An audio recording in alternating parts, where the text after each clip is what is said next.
Welcome to the NAV People's Knowledge Hub. In this video, I'll take you through an overview of the customer card. To view a customer card, go to the search box at the top, type in customers, and then select the customer that you would like to view. In the customer card, you've got all the information about that specific customer in one window. This window is organized into sections separated by what we refer to as fast tabs.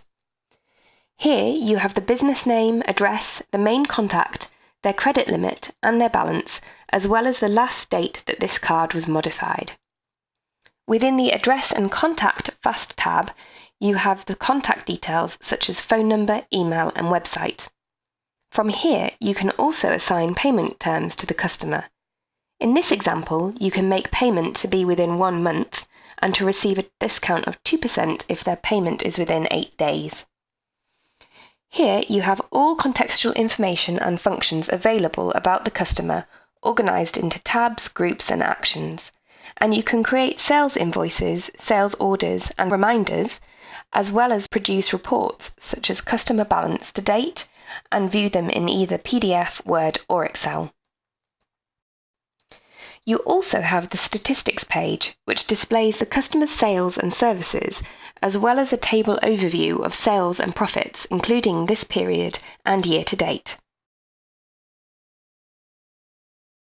On the right-hand side, you have fact boxes which tell you information about the customer, such as the sales history, including sales orders, posted shipments and invoices, as well as the customer's statistics outlining the important features we saw earlier.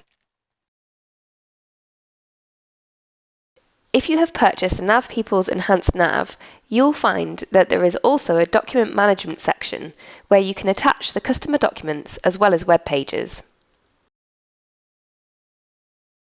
There is also a fact box where you can create additional notes about your customer. And there we have it, that is the customer card. The NAV People offer free training on all aspects of NAV. Please visit our website to find out more, www.thenavpeople.com.